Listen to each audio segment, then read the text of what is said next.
identidad. Esto es, nunca se olviden de esto. Es más, si tienen si pueden, tómenle una foto y ténganlo con ustedes al lado de la foto de sus hijos y de sus nietos, para que vean lo que el Señor ha hecho con cada uno de nosotros, hermano. Y esto es solo en 2 capítulos. Bueno, 1 a 2, ya.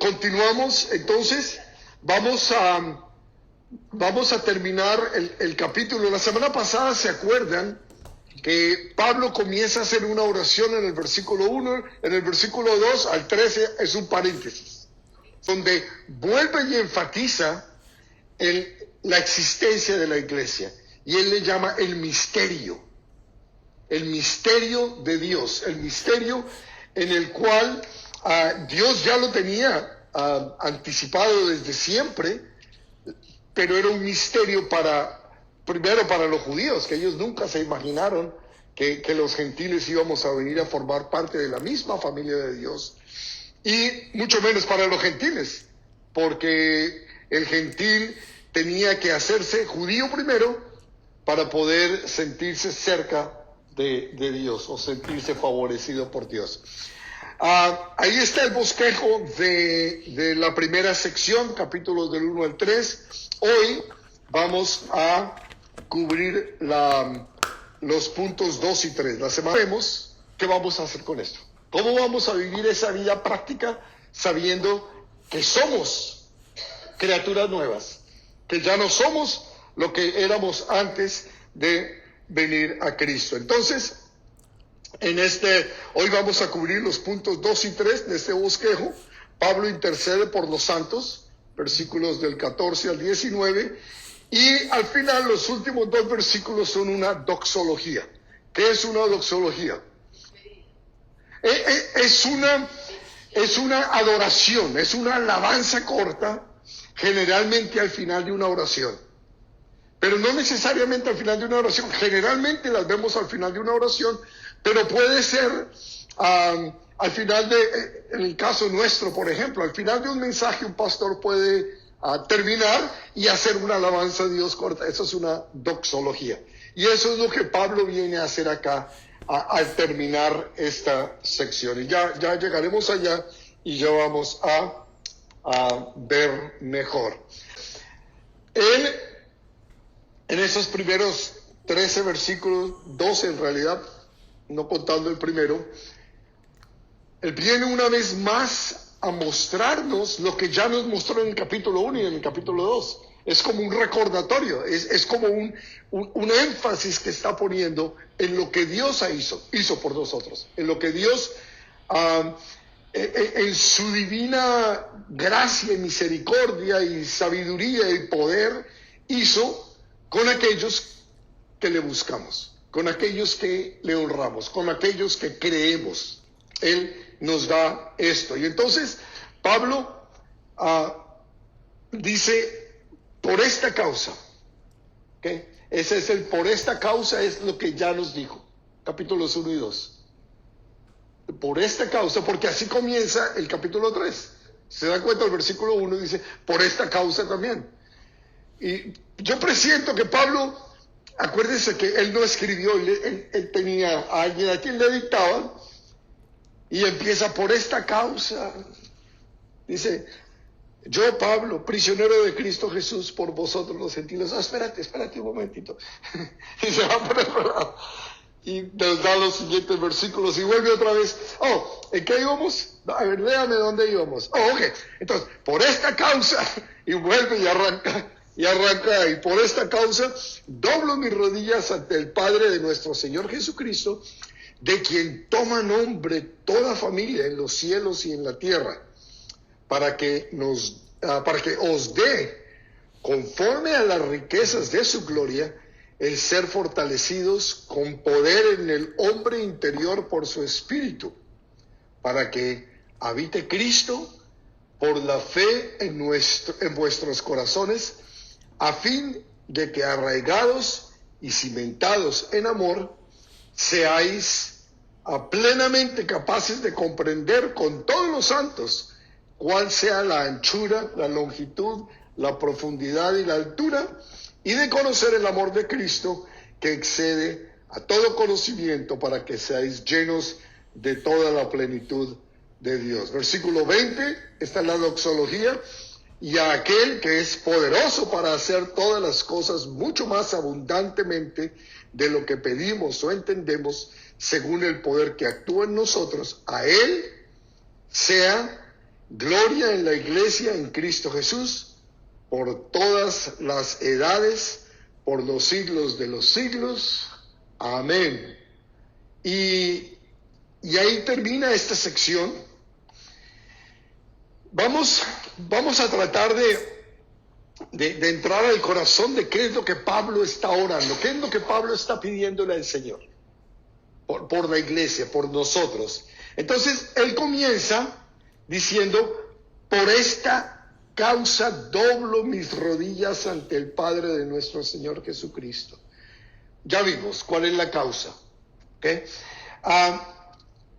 La base de la oración, de cualquier oración que nosotros hacemos, debe ser el conocimiento que tenemos con respecto al propósito de Dios. Y es lo que Pablo está orando acá. Él sabe cuál es el propósito de Dios para su iglesia, y él está orando basado en esa realidad. ¿Sí? O sea, él no está pidiendo cosas, pajaritos que se inventó en el aire, o ideas por allá astrales o cosas extrañas. No, él está pidiendo por algo que él sabe que es una realidad. Él conoce esa realidad.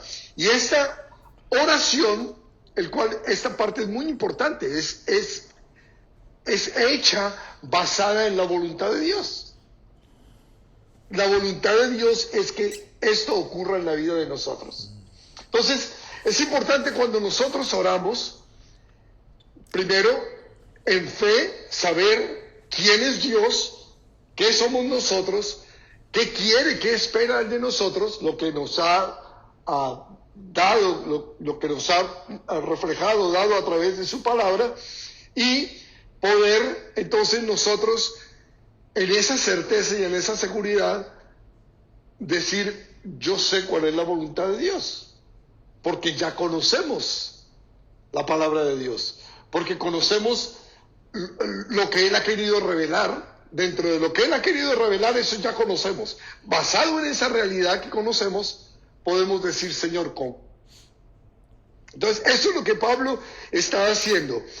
Una oración efectiva es una en donde sabemos el propósito de Dios y la voluntad de Dios. Si tenemos eso claro en nuestras vidas, y hermanos, esto no es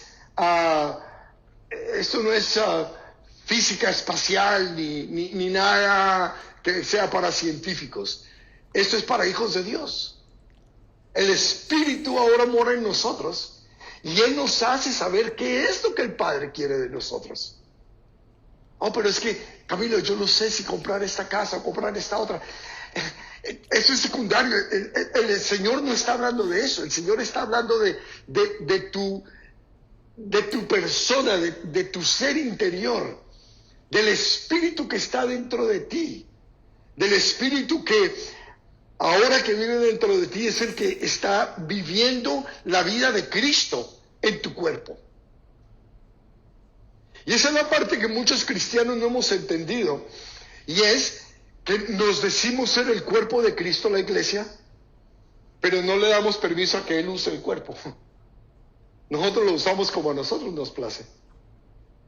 Y la petición que Pablo está haciendo acá es: oro al Señor para que ahora estas verdades que ustedes ya saben quiénes son, que ahora permitan que Dios pueda usarlos a ustedes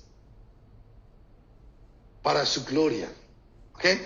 Entonces, esta oración, vuelvo y repito, porque creo que es importante entenderlo. Esta oración no es una oración de dame, no es una oración de pedir cosas físicas, materiales, cosas temporales. Esta no es una oración de en caso tal. No. Esta es una oración basada en una realidad que no podemos tocar, ni ver, ni sentir, porque es espiritual. Pero es una realidad que está en nosotros. Y la oración es, Señor, que ahora podamos vivir esta realidad, darle cuerpo a esta espiritualidad. ¿Se explico? Y entonces, este es el modelo que siempre presenta la Escritura, nuestro modelo de oración al Padre.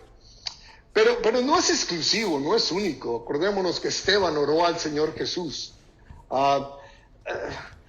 Pero es el modelo, y Jesús nos dijo, cuando le preguntaron, enséñanos a orar, dijo, Padre nuestro. ¿Sí? Entonces nuestra oración generalmente tiene que ir dirigida al Padre en el nombre, en la autoridad de Jesús, en el poder del Espíritu Santo. Pero algo me llama la atención acá, y es con respecto a que Pablo le llama al Padre de nuestro Señor Jesucristo. Si ustedes son como yo y vienen de la iglesia tradicional, siempre se nos dijo que todos los seres humanos éramos hijos de Dios. Y yo decidí hacer esto para aclarar ciertas cosas. Padre, hay un sentido general en que Dios es Padre de toda la humanidad. Pablo se lo dice a los atenienses en el capítulo 17 del libro de los Hechos, él buscando el área común entre ellos para poder ganar su atención, para poder predicarles a Cristo. Entonces, de cierta manera, en el sentido general, sí, Dios es el Padre de la humanidad porque Él nos creó. ¿Sí? Somos sus criaturas, Él nos creó. Pero en un sentido más restringido, más específico, es el Padre nuestro, porque es Padre de los creyentes. Y lo tenemos en Gálatas 4:6. Aprovechemos que Gálatas está aquí muy cerquita y lo leemos, en donde dice, y por cuanto sois hijos de Dios, envió a vuestros corazones el Espíritu de su Hijo, el cual clama, Abba, Padre. Entonces, es Padre generalizando de la raza humana, pero es Padre más específicamente, más restringidamente de nosotros, los creyentes. También en Juan capítulo 1, versículo 12, nos dice que a los que hemos creído y le hemos recibido nos ha dado poder, autoridad, privilegio de ser llamados hijos de Dios. Y da las dos condiciones, haber creído y haberle recibido. Entonces, no todo el mundo ha creído ni le han recibido, no todo el mundo es hijo de Dios. Pero en el sentido único, que es a lo que Pablo se está refiriendo acá, el Padre es el Padre de Jesucristo. Y por tal razón, si se dan cuenta, yo puse son iguales, es porque no faltan los críticos de la Escritura, y de Jesús, sobre todo de su divinidad, que dice, Jesús nunca dijo que Él era igual, que Él era Dios. Él dijo que Él era el Hijo de Dios. Y se necesita un poquito de como una frente, un dedo de frente. Bueno, con uno es suficiente para tratar de entender esto. Un anfibio, el hijo de un anfibio es un anfibio. El hijo de un ave es un ave, el hijo de un mamífero es un mamífero, el hijo de Dios es Dios. Entonces el hecho de que Jesús es hijo de Dios, lo hace Dios. ¿Sí? Yo soy hijo de un señor humano y de una señora humana, entonces soy humano. Jesús es hijo de Dios, entonces es Dios. ¿Sí? Bueno. Versículo 15, de quien toma nombre toda familia en los cielos y en la tierra. La familia de Dios está compuesta por judíos, gentiles, ya sabemos. Hemos estado viendo todo Gálatas y los primeros 3 capítulos de Éfeso para aclarar eso. Entonces, judíos, gentiles y ángeles. Leíamos en el versículo 10, ¿se acuerdan? Dice, para que la multiforme sabiduría de Dios sea ahora dada a conocer por medio de la iglesia a los principados y potestades en los lugares celestiales. Entonces, los ángeles, no los ángeles caídos, los ángeles de Dios, los servidores de Dios que el Señor ha puesto para que nos sirvan a nosotros también, son parte de esa familia de Dios. Entonces, judíos, gentiles y ángeles en el cielo y en la tierra. Entonces, Dios es Dios no solamente de los que estamos en la tierra, sino de los que están en el cielo también. Ángeles y hijos de Él, creyentes ya en su presencia. Pero si se dan cuenta, no dice debajo de la tierra. De los que están en la tierra y en el cielo, pero no debajo de la tierra. Él no es padre de los que están debajo de la tierra. Ellos tienen su padre. De los que están, sí, en el infierno prácticamente, sí. ¿Okay? Y eso me aclara también que no hay purgatorio. Sí, sí. ¿Sí? Versículo 16. Para que os dé conforme a las riquezas de su gloria el ser fortalecidos con poder en el hombre interior por su espíritu. El ser humano, por naturaleza, tendemos a descuidar al hombre interior. Aún nosotros los cristianos tendemos a darle más importancia al hombre exterior o a la mujer exterior que al interior. El interior es eterno, el exterior está perecedero. Y alguien dirá, por eso es que le damos más importancia. Pero no debería ser así. Creo que descuidamos mucho a ese hombre interior. Y ahora Pablo nos va a decir algo maravilloso, y no me voy a adelantar, aunque me está picando la lengua, pero no lo voy a hacer, con respecto a ese hombre interior. El Espíritu Santo es quien fortalece nuestro interior. Porque Él ahora está viviendo ahí. Él ya no vive en edificios de ladrillo hechos con manos de hombre. Él vive ahora en el corazón de cada creyente. Y ese espíritu se fortalece a través de la oración y a través de la palabra de Dios. O sea, a través de la comunión con Dios. ¿Sí? El espíritu, el hombre interior, se fortalece a través de la comunión con Dios. Cuando el hombre está en constante comunión con Dios, el hombre viejo, el que gobernaba su vida, el que gobernaba sus decisiones, ese ha quedado relegado, o debería quedar relegado. Pero eso no ocurre por simple osmosis, eso no ocurre simplemente porque yo ahora soy cristiano, entonces ahora me convertí en un robot en donde Dios va a operar y hacer las cosas. Dios sigue siendo el mismo caballero que nunca va a forzar a nadie nada. La diferencia entre nosotros antes de Cristo y nosotros ahora es que Dios vive dentro de nosotros y tenemos el poder para hacer las cosas que antes ni queríamos ni podíamos hacer. Ahora podemos hacerlas. El problema es que hay el conflicto de las edades, el conflicto de los tiempos entre el espíritu y la carne. Y les decía que le dedicamos más tiempo, más esfuerzo al exterior. Y eso, en cierta manera, crea un conflicto aún más grande entre el espíritu y la carne. Cuando nosotros, por esa razón el Señor nos llama a morir. Tenemos que morir, y es a eso a lo que se refiere. A morir a nosotros es a este hombre viejo, a esta mujer vieja, a la que tomaba decisiones, a la que decía, yo primero, y es que a mí no me parece, y es que yo soy así. Y es que de donde yo vengo así somos. Y es que yo soy Rodríguez o Martínez y así somos en mi familia. Eso tiene que morir en el creyente. Eso tiene que morir. Ahora lo que tenemos que decir es, yo soy hijo de Dios. Ya no con esas ínfulas y con esa fuerza, en humildad. Yo soy hijo, soy hija de Dios.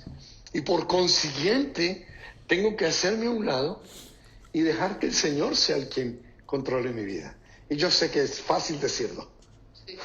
El problema no es decirlo, el problema es hacerlo. Y eso es una constante lucha entre la carne y el espíritu. Y por eso es que Pablo está pidiendo, esa es la oración de Pablo, que nosotros entonces, ¿qué hagamos? Seamos fortalecidos con poder en el hombre interior por su espíritu. Si nosotros pasamos, ojo a esto, no estoy hablando de pecado, estoy hablando de cosas que no son necesariamente pecados, pero si pasamos todo el día enfrente del teléfono o del computador o del televisor, nada de pecado, viendo noticias o viendo cómo aplicarse el maquillaje o cualquiera de todas estas cosas que tendemos a hacer los seres humanos, estamos alimentando la carne. Estamos alimentando la carne. No es sino hasta cuando decidimos dedicarnos a la oración, y para eso necesitamos entonces orar, abriendo la boca o el silencio. Yo no sé cómo oras tú, pero cuando oramos, cuando nos sentamos juiciosamente a leer la palabra, a meditar en la palabra, cuando estamos en compañerismo con otros creyentes, pero no hablando de el chisme de la hermanita, uy, hermanita, hay que orar por la otra hermanita que... No, cuando estamos edificándonos mutuamente, cuando estamos edificándonos, todo eso es parte de fortalecer al hombre interior. Y cuando fortalecemos al hombre interior, entonces pasa algo maravilloso. Y es que los deseos y los apetitos por las cosas de la carne se van minimizando. Se van haciendo menos y va creciendo el deseo y el apetito por las cosas espirituales. Y entonces, yo era uno de los que acusaba a los cristianos que decía, ellos no les dan permiso en la iglesia. No les dejan ver televisión, no les dejan ir a fiestas, no les dejan tomar, no les dejan fumar, les prohíben. Y ahora ya entendemos, nadie nos prohíbe nada. Es que no hay ese deseo. El hombre viejo murió con sus deseos y con sus pasiones. Todo eso quedó atrás. Nadie tuvo que decirme que no debería hacerlo. Surgió de mi relación con el Señor. Y ese espíritu que vive ahora en el creyente, pero ojo, no solo que vive, sino que le damos el permiso de que gobierne nuestras vidas. Él nos da el deseo, dice la palabra que Él nos da tanto el querer como el hacer, por su buena voluntad, las cosas que agradan al Señor. Entonces, no vienen solas, hermanos. No vienen solas, ya soy cristiano, entonces a partir de hoy, entonces ya... voy a caminar en santidad y no voy a tener malos pensamientos y no, ese proceso de santificación necesitamos hacer que el hombre interior muera y que el Espíritu de Dios en nosotros sea fortalecido. Oración, lectura de la palabra principalmente. Obviamente ayuno y muchas otras cosas van agregadas a eso, pero lo básico, oración y lectura de la palabra. Si no hacemos eso, vamos a seguir luchando toda la vida. Hay personas, y yo conozco unas cuantas de esas, 20 años después, ora por mí para que ya se me quite el vicio. Bueno, hace 20 años que estamos orando por lo mismo, ¿no? Entonces, Sí, entiendo que estamos en un proceso, entiendo que estamos en un camino, entiendo que nadie nació cristiano y de la noche a la mañana, ¿no? Es un super santo. Entiendo que hay un proceso, pero lo ideal es que se note un poquito de avance, si no a diario, por lo menos mensualmente o anualmente o cada década, un poquito de avance, ¿sí?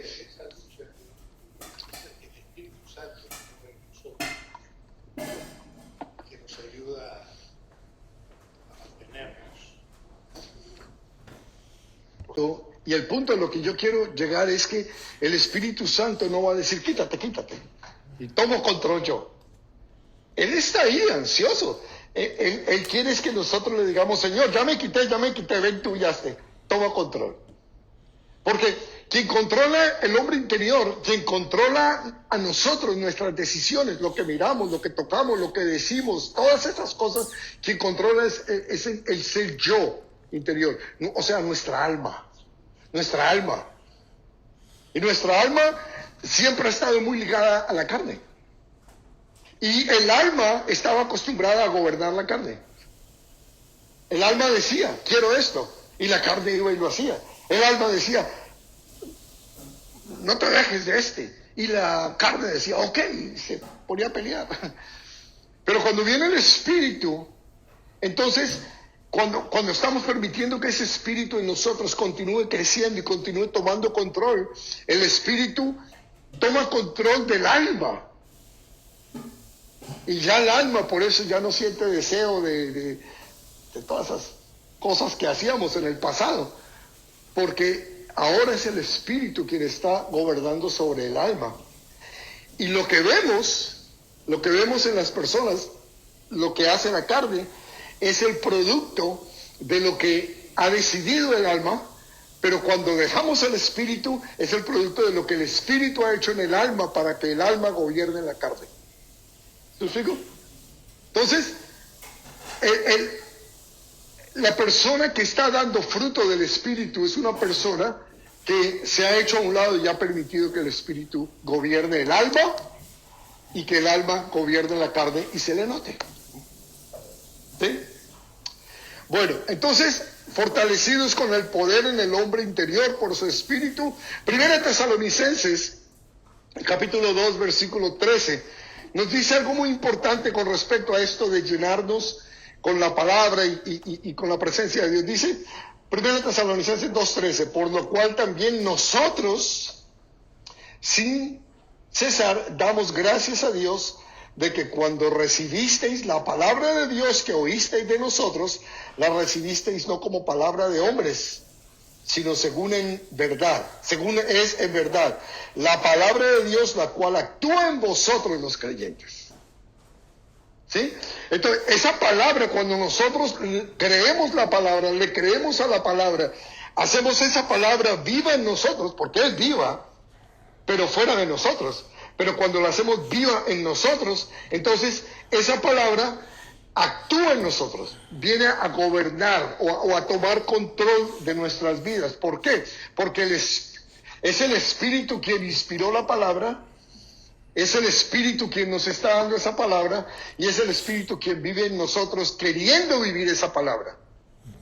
El mayor problema, hermanos, el mayor obstáculo que ustedes y yo como creyentes tenemos no es el mundo, ni Satanás, eres tú mismo. Nosotros mismos somos el mayor obstáculo, esta carne. Por eso yo estoy seguro que ustedes desde que vinimos a Cristo hemos estado escuchando, lee la Biblia, ora. Y qué difícil es orar, ¿cierto? ¿Cuántos están de acuerdo conmigo? Qué difícil es orar. Es una guerra espiritual, es un conflicto entre la carne y el espíritu. Por lo mismo.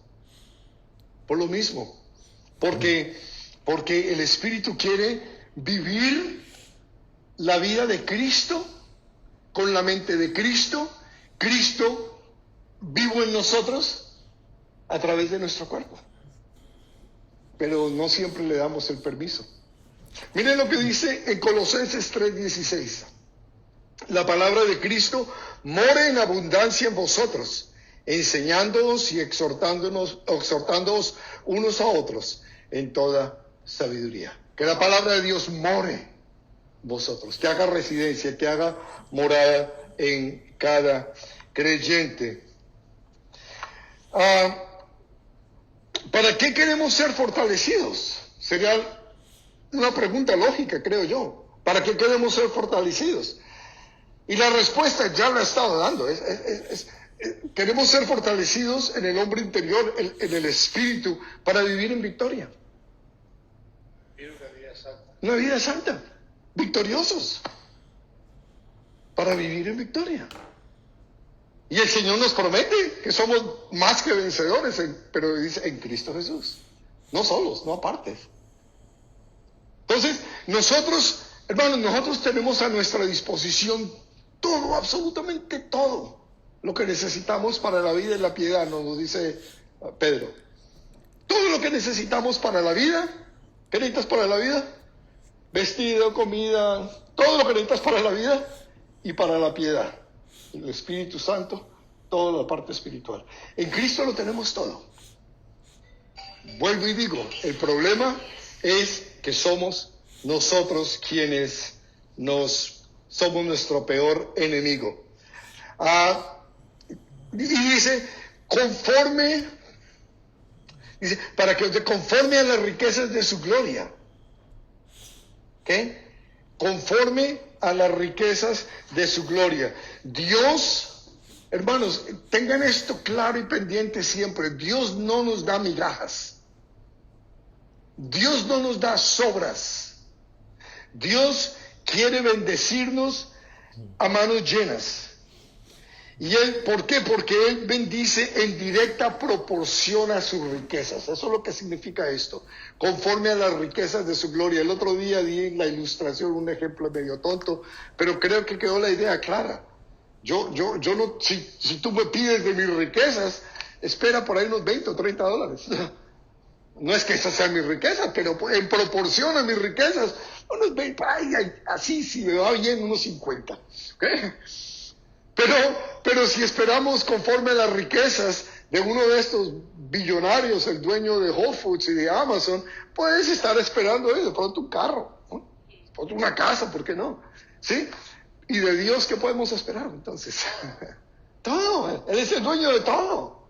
Entonces, conforme a sus riquezas de su gloria, que Él siempre nos da en abundancia. Versículo 17, para que habite Cristo por fe en vuestros corazones, a fin de que arraigados y cimentados en amor, ahí sigue la idea, pero voy a pararla acá para entender algo que el Señor nos quiere mostrar. Y es esto, la palabra habitar que usa Pablo acá, para que habite Cristo por fe en vuestros corazones. Hay dos palabras que son traducidas habitar en la Biblia. Una de ellas tiene la idea de un efecto de algo pasajero. ¿Okay? Cuando habla de que estamos de paso en el mundo. Somos como cuando vamos a un campamento. Nadie lleva ladrillos y cemento a un campamento, ¿cierto? Vamos a una tienda de campaña, algo muy ligero.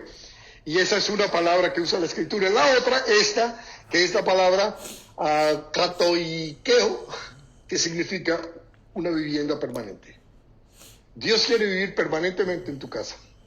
Él no viene para estarse un ratito y después irse. Él no viene a pasar vacaciones en ti.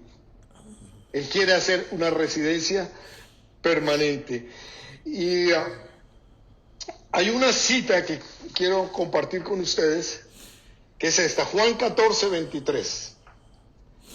Respondió Jesús y le dijo, el que me ama, mi palabra guardará, y mi Padre le amará, y vendremos a él, y haremos morada con él. ¡Wow! ¡Qué promesa! ¡Qué promesa! ¿Quiénes van a hacer morada en nosotros? Esa cita me dice que la Trinidad viene a vivir en nosotros.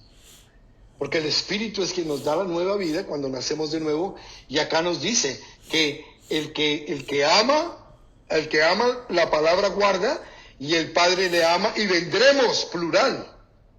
¿Quiénes son esos dos que vienen? O más de uno. Jesús y el Padre. Vendremos y haremos morada con Él. Morada permanente, no de paso. Una morada permanente. Qué hermoso. Es la palabra abide. Abide. Permanecer.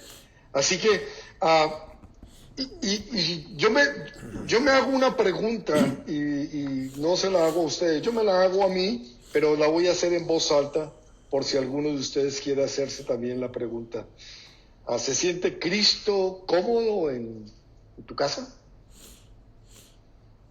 ¿O le dan ganas a veces de salir corriendo?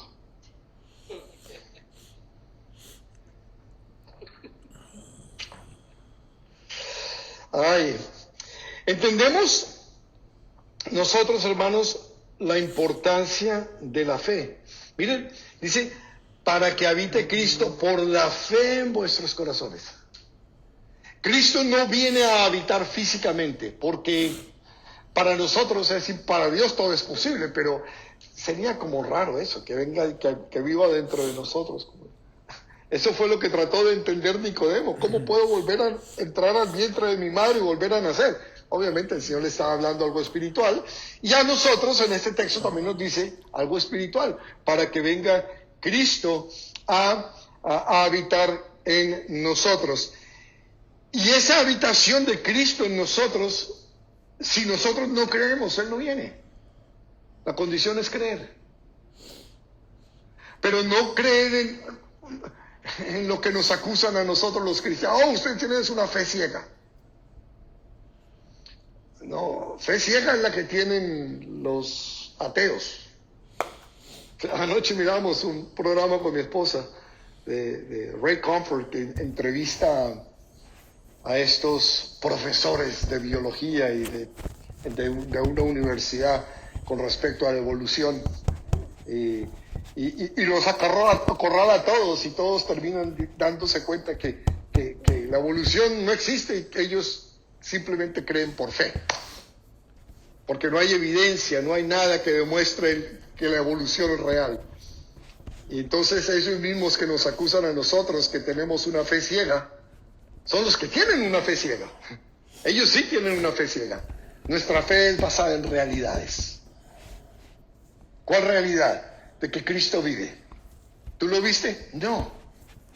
Pero hay la historia, hay historiadores que nos han dicho que Jesús resucitó. 1 Corintios 15 dice que más de 500 personas vieron a Jesús resucitado. Y muchos de esos murieron y dieron su vida por esa verdad, porque ellos lo vieron. Entonces, y obviamente las evidencias son muchísimas. Nosotros creemos en una realidad que si lo pudiéramos tocar o sentir, entonces no sería fe, ¿cierto? No sería fe si lo podemos ver, si lo podemos palpar, si lo podemos escuchar. Pero lo creemos por fe porque es una realidad. Entonces, nosotros tenemos que entender la importancia de nuestra fe. Y algún día vamos a estudiar un poco acerca de las diferentes manifestaciones de la fe. Pero la fe a la que me estoy refiriendo, y la que la Escritura en este caso se está refiriendo, es la fe que cree. La fe de Hebreos 11. La fe que cree lo que no ha visto, pero que sabe que es real. La fe que espera lo que aún no ha llegado, pero que sabe que va a llegar. ¿Sí? Entonces, esa fe es muy, muy importante. Además, ¿por qué además es tan importante? Porque nosotros actuamos conforme a lo que creemos. Nosotros actuamos conforme a lo que creemos. Si yo les digo a ustedes, si pasan por esa puerta, o más bien por esta de acá, por donde se van a ir, y ahí hay un campo minado, ¿cuántos de ustedes se atreverían a pasar? Muy posiblemente ninguno. Como que mejor doy la vuelta por acá, camino más largo. ¿Sí? Puede que esté, puede que no esté, pero ya hay esa duda en sus mentes que los lleva a pensar que hay la posibilidad de que esté ahí. Entonces eso los va a llevar a tomar una acción, una decisión. Con Cristo, lo que hemos aprendido y todo lo que hemos visto que Pablo hasta ahora nos ha dado en Efesios, es una realidad. ¿Y qué es lo que el Señor espera de nosotros ahora que nos lo está dando? ¿Qué espera que hagamos con eso? Que actuemos conforme a esa realidad que no vemos, ni tocamos, ni palpamos, ni sentimos, porque la tenemos por fe. Y el hecho de que sea por fe no quiere decir que no existe. ¿Sí? El hecho de que sea por fe no quiere decir que es simplemente está en tu imaginación. No, es una realidad. Porque sabemos que el mundo no es simplemente lo físico. Juan, capítulo 5, versículo 4 dice: porque todo lo que es nacido de Dios vence al mundo. Y esa es la victoria que ha vencido al mundo. Terminen la frase. Nuestra fe es la que ha vencido al mundo. Mira el poder de la fe. Pero la fe no es la fe, como nos enseñan por ahí algunos predicadores de esos de televisión, que si tienes mucha fe, esa fe te va a dar dinero y te va a hacer millonario y no te va a dejar que te enfermes. No es fe en la fe. La fe es válida y la fe tiene valor únicamente en lo que en el objeto de la fe. En este caso, el objeto de la fe es Jesús, Dios, el Espíritu Santo. Cuando nosotros ponemos la fe en eso, en esa realidad, entonces vamos a tener un gran poder. Nuestra fe, nos dice Juan. Y luego nos habla de arraigados y cimentados en amor. Y eso sugiere una posición firme. Arraigados y cimentados. Es una posición firme, es un hábito de fe y de amor, como un árbol enraizado en la tierra. A eso es a lo que se está refiriendo. Arraigados y cimentados en amor. Como un árbol que tiene sus raíces envuelta en roca y que no es, que es imposible prácticamente de sacar, a no ser que obviamente hoy está el equipo y la maquinaria necesaria. Pero la idea, el concepto es eso. O un edificio que está plantado sobre un cimiento sólido, unas bases sólidas. Eso es lo que Pablo está orándole al Señor para que nosotros entendamos, para que habite Cristo por fe en vuestros corazones, a fin de que arraigados y cimentados en amor, continúa, seáis plenamente capaces de comprender con todos los santos cuál sea la anchura, la longitud y la profundidad. Perdón, la altura. Sí. Muchos cristianos queremos dar fruto del Espíritu. Y no lo damos y nos frustramos. Y muchos inclusive hasta nos retiramos. Pero es que pensamos dar fruto del Espíritu cuando no hay raíces. Cuando el árbol no está bien cimentado. Y la raíz es la base de todo. Un árbol que no está bien enraizado, muy seguro es un árbol que no está dando fruto. Si tú quieres dar el fruto del Espíritu, amor, gozo, paz, paciencia, benignidad, todo eso, necesitas estar enraizado en la realidad, en la verdad de que Dios te ama, te ha rescatado, te ha hecho criatura nueva, te adoptó, etcétera, etcétera, toda la lista de lo que hemos visto. Entonces, la petición de Pablo es eso, para que habite Cristo por la fe en vuestros corazones, a fin de que, arraigados y cimentados en amor, seáis plenamente capaces de comprender el amor. Habla primero de la anchura. Tan ancho, ¿cómo sabemos si un río es un río grande, caudaloso o no? La anchura. Y si vemos los bordes y si vemos... eso va a determinar el tamaño del río, ¿sí?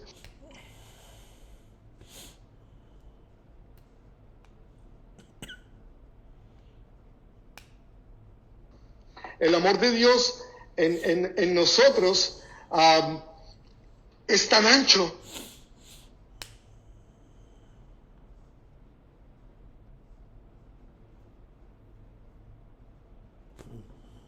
para que la longitud, ¿qué tan largo es el amor de Dios? Y eso es lo que Pablo está pidiendo y orando para que nosotros podamos entender ese amor de Dios tan inmenso. Pablo está pidiendo que nosotros podamos entender no solos, sino en comunidad. No te dice, para que capaces de comprender con todos los santos. Con todos los santos, como iglesia, porque unidos es que somos fuertes. Unidos es que crecemos. Unidos es que podemos, hablando de los dones espirituales no los podemos usar solos en la casa mirando los programas por computadora, por internet. Los dones espirituales son para ponerlos al servicio de la iglesia física. Porque Dios quiere una iglesia presente. Dios quiere una novia, una esposa virtuosa, no virtual. Entonces, el amor de Cristo es multidimensional y puede ser medido. El amor de Cristo puede ser medido, hermanos. ¿Okay? Y no es una simple idea, o no es un sentimiento, o no es una teoría, no es una ficción. El amor de Cristo es real y es substancial, llamémosle así, por falta de una mejor palabra. Es una sustancia. Si fuese tangible, lo podríamos tocar. Pero el hecho de que no es tangible no quiere decir que no existe. Ahí está. Y es tan ancho que cubre todos nuestros pecados. ¿Cuántos pecados tienes tú? Todos te los puede cubrir. Es tan largo su longitud. Jeremías 31:3 nos dice: Jehová se manifestó a mí hace ya mucho tiempo diciendo: con amor eterno te he amado, por tanto te prolongaré mi misericordia. ¿Qué tan largo es el amor de Dios? Eterno. Desde la eternidad pasada a la eternidad futura es infinito. Y esa es la longitud del amor de Dios. ¿Cuándo comenzó Él a amarme? ¿Cuándo va a terminar de amarte? Entonces, esa es la longitud del amor. La profundidad. Mis hermanos, nunca, para poder decir esto, necesitamos leer Filipenses 2, 7 y 8. Sino que Jesús se despojó a sí mismo, tomando forma de siervo, hecho semejante a los hombres, y estando en la condición de hombre, se humilló a sí mismo, haciéndose obediente hasta la muerte y muerte de cruz. Un pastor que conozco ha hablado de un sueño que tuvo, y que el Señor lo llevaba por el universo, paseándole, mostrándole toda su creación, los planetas, las estrellas, las galaxias. Y se detuvo de pronto en una bola azul.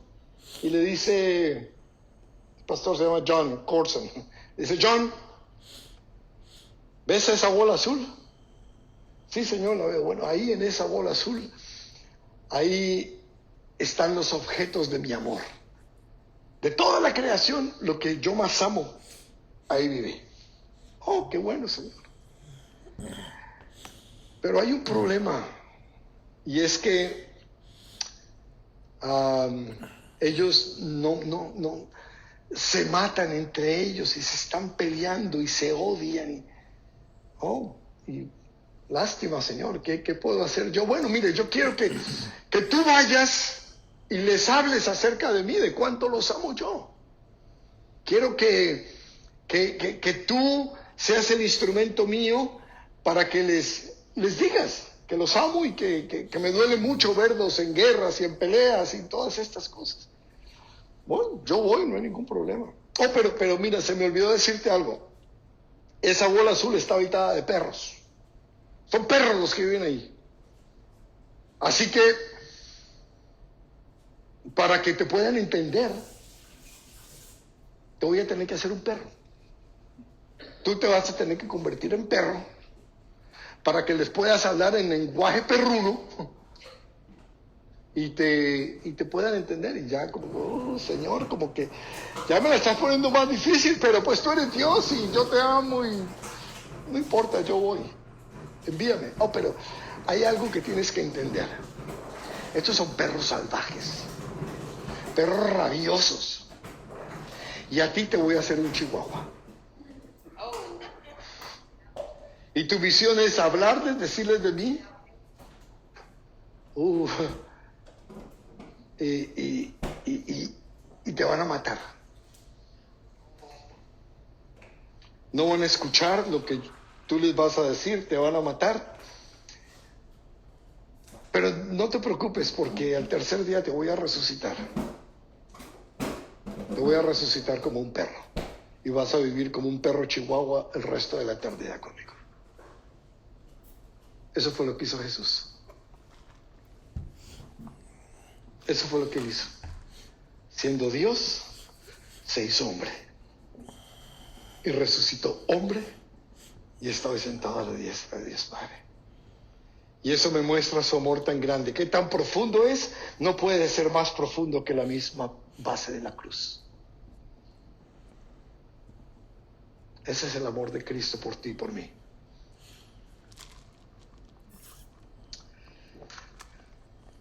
Y la altura es tan alto que nos ha llevado a sentarnos ¿en dónde? En lugares celestiales, ya nos lo había dicho. ¿Se acuerdan? En Efesios 2:6. Y juntamente con Él nos resucitó y asimismo nos hizo sentar en los lugares celestiales con Cristo Jesús. Así que para poder ser plenamente capaces de conocer el amor de Cristo, necesitamos acercarnos a la cruz. Porque en la cruz, esa cruz apunta en todas las direcciones. Esa cruz nos muestra qué tan ancho es, en donde incluye a toda la humanidad. Nos muestra qué tan largo es para que dure para toda la eternidad. Nos muestra qué tan profundo es para que alcance aún al peor de los pecadores. Y nos muestra qué tan alto es para llevarnos al cielo a su presencia. Necesitamos acercarnos a la cruz para poder ver el amor de Cristo por nosotros. Y con esto ya vamos concluyendo, versículo 19, y de conocer el amor de Cristo que excede a todo conocimiento, para que seáis llenos de toda la plenitud de Dios. Mis hermanos, de conocer el amor de Cristo. Ustedes saben que nosotros podemos conocer el amor de Cristo. No es, como les decía hace unos minutos, no es simplemente una idea, no es un pensamiento, no es una ideología, no es una filosofía, es una realidad. Es una realidad. Y el amor no lo podemos tocar ni sentir, pero lo podemos ver expresado, como lo vemos expresado en Cristo, de la misma manera que yo lo veo expresado de mi esposa hacia mí. Y espero que viceversa. Es una realidad. No son especulaciones, ni conjeturas, ni emociones, ni sentimientos. Es una realidad. Y nos dice, para que seáis llenos de toda la plenitud de Dios. Y yo les diría esto. Estar lleno de Dios es grandioso. ¿Cuántos están de acuerdo conmigo? Estar llenos de Dios es grandioso. Y estar lleno de la plenitud de Dios es maravilloso. Y estar lleno de toda la plenitud de Dios es grandiosamente maravilloso. No tengo una palabra para expresarme, y por eso decidí redundar. No hay palabras para estar lleno de toda la plenitud de Dios. Llenos. Mis hermanos, a nosotros no nos falta absolutamente nada. Pero hay un requisito, y ya estuve tocando eso al principio, ya casi terminamos. Al principio estuve diciendo que nosotros somos nuestro peor enemigo. ¿Qué necesito hacer para estar lleno de toda la plenitud de Dios? Necesito estar vacío de mí mismo, de mi pecado, de mis deseos, de mi vanidad, de mi orgullo. Y ahí es la parte difícil, porque nosotros solos no podemos, por eso necesitamos hacer ¿qué? Como Pablo, doblar rodilla, abrir la Biblia y adorar al Señor. Orar pidiéndole que sea Él quien haga la obra en nosotros. Porque qué difícil es hacerme yo a un lado para que Él gobierne. En teoría es fácil, el problema es hacerlo en lo práctico. Colosenses 2:9. Miren lo que dice Cristo con respecto al Padre. Pablo, pues, de Cristo con respecto al Padre. Porque en Él, o sea, en Jesús, habita corporalmente toda la ¿qué? Plenitud de la divinidad, de la deidad. ¿Ustedes saben que eso es lo que Dios quiere hacer en nosotros también? ¡Wow! Yo sé que esto puede sonar a herejía, pero lo hemos visto en los últimos versículos de esos que he hablado. Así como la divinidad de Dios estaba plenamente en Cristo, la divinidad de Dios puede estar plenamente en nosotros. No que seamos dioses, pero hijos de Dios, los cuales somos portadores de su gracia, de su amor, de su mensaje de salvación. Con un obstáculo. Tú y yo. Y esta es la doxología. Y con esto terminamos. Y a aquel que es poderoso para hacer todas las cosas mucho más abundantemente de lo que pedimos o entendemos. Pablo, al tratar de entender lo grandioso de la posición en que Dios nos ha puesto, ¿qué hace? Nos llevaría a nosotros a hacernos la pregunta obvia y la pregunta lógica. ¿Cómo algo tan grandioso, cómo algo tan maravilloso o grandiosamente maravilloso puede ocurrir? Mis hermanos, si nosotros estamos entendiendo esto es porque no estamos poniendo cuidado. Si estamos entendiendo todo lo que Dios ha hecho por nosotros es porque estamos distraídos. El problema es ese. Dios ha hecho algo tan espectacular que no hay palabras. Inclusive Pablo se enreda con las palabras tratando de describirlo. Pero él lo resuelve diciendo en que Él puede hacer todo lo que pedimos y entendemos según el poder que actúa en nosotros. Él puede hacer lo que Él quiere. Para nosotros es locura. Para el hombre natural es locura. Por eso nos dicen locos. Por eso es que no quieren nada con nosotros muchos de los no cristianos. Ese es el poder de Dios. Y Pablo lo dijo en 1 Corintios cuando habla acerca de que la predicación del Evangelio es locura para los que se pierden. Pero para nosotros es vida eterna. Es el poder de Dios que nos da salvación. Así que la respuesta es aquí en este versículo. Dios puede hacer todas las cosas mucho más abundantemente de lo que pedimos o entendemos.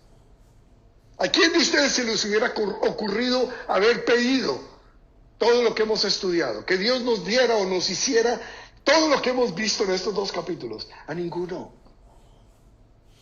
A ninguno, porque se notaría en nuestras oraciones. Y yo estoy seguro que ninguno de nosotros pedimos lo que aparece ahí.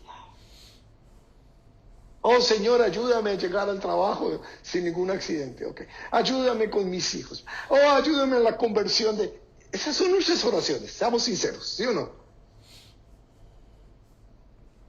Pero ahora que conocemos y sabemos, podemos decir, oh, Señor, ayúdame a que abunde tu gracia en mí.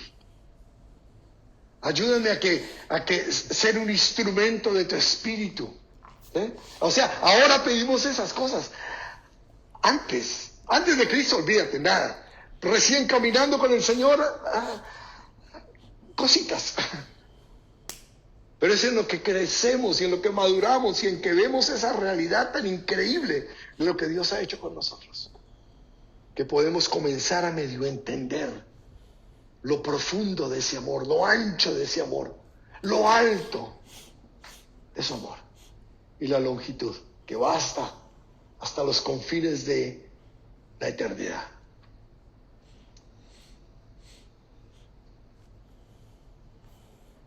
¿Quién es poderoso para hacer todas estas cosas por nosotros? Solamente el Señor. ¿Y cómo lo hace? Mucho más abundantemente. Suena como raro esto, ¿cierto? La primera vez que yo leí esto hace mucho tiempo, como mucho más abundantemente, como que mucho más abundante, o abundantemente, o sí, pero suena como, y es que no existen palabras, hermanos, para poder describir lo que es capaz de hacer Dios por nosotros.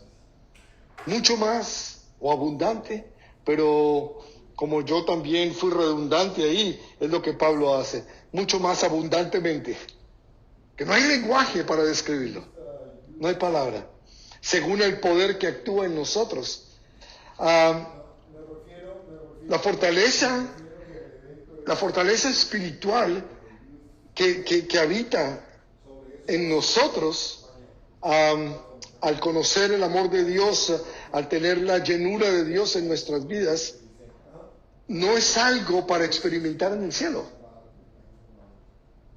Cuando me muera, entonces voy a estar en el cielo y voy a hacer, puedo entrar y salir de esta dimensión y No, pero eso es para ahora, para allá. Es para este momento, en lo que estamos viviendo aquí nosotros en la tierra.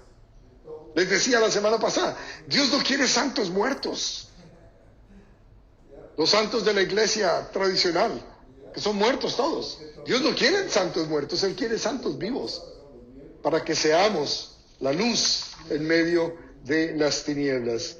A Él sea en la iglesia, a Él sea gloria en la iglesia en Cristo Jesús.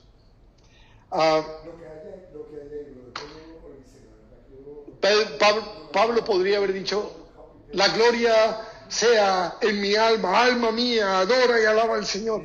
Pero me llama la atención que invita a la iglesia, a que como comunidad de hermanos, de creyentes, judíos, gentiles, todos los que hemos creído, nos hemos beneficiado. Y todos le debemos al Señor la gloria que procede de nuestros labios, pero más importante, que proceda de nuestro caminar diario. ¿Cuál es la razón por la que Dios, al salvarnos, no nos dijo, te vas al cielo de una vez conmigo, sino que nos dejó acá? Glorificarlo a Él. Tú y yo tenemos, como iglesia que somos, como cuerpo de Cristo que somos, la única función, la principal función, es glorificar a Dios Padre. En el nombre de Jesús, por el poder del Espíritu Santo en nuestras vidas. Si no estamos haciendo eso, no estamos viviendo el cristianismo que Dios quiere que nosotros vivamos. Amén. Vamos a inclinar nuestros rostros, hermanos, y vamos a, como iglesia, les voy a pedir que en los siguientes 3-4 minutos nos unamos a Pablo en esta doxología.